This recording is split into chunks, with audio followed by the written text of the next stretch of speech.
I'll do the big fist thing too. All right, cool.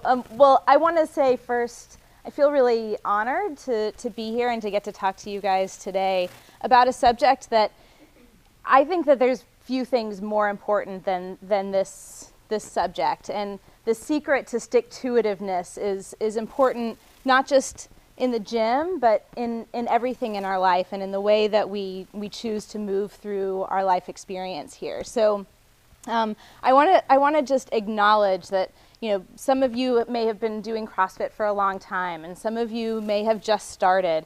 And regardless of where you are in your CrossFit journey, or in other areas of your life, there's always this little, like, kind of, I call it an inner critic tape loop that can get started and can get like a whole lot of momentum built up, where you're like, you know, these little kind of niggly doubts and fears and anxieties and that kind of thing, where you are, you're asking yourself these questions like, you know, who am I to do this? Or, you know, why is this so hard to stick to? Or do I really want to get out of bed this morning and go lift heavy weights? Or, you know, that kind of thing, where you're creating this situation that is leading you down a road that is going to take you farther away from what it is that you're wanting to experience in your life, right? Do you guys kind of, I've seen a lot of head nodding. Like, this is a universal experience that people have these kind of doubts that come up. So I totally, completely, 100%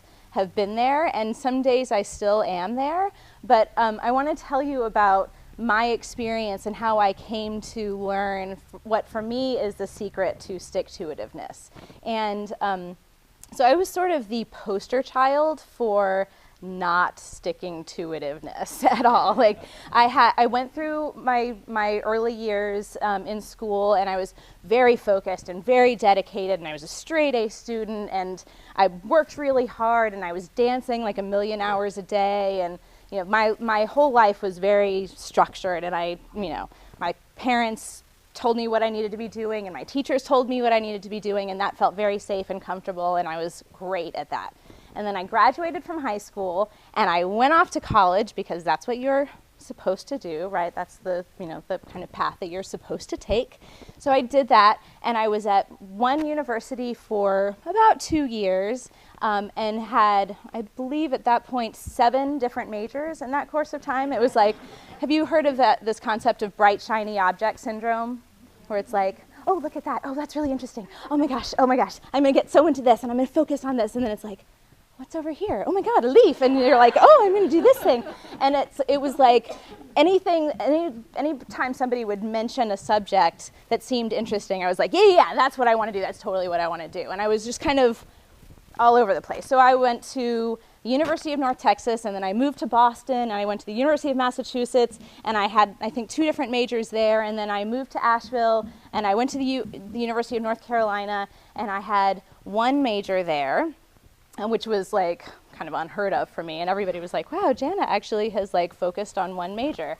And here's what happened. Here's where the shift, sort of the light bulb that happened for me. I realized, like, okay, I've been in school in this thing that should have taken 4 years, at that point about 9 years. Like, I was just like a professional undergraduate college student at that point. And what I realized is I'm doing all of the things that I'm doing for everyone else around me.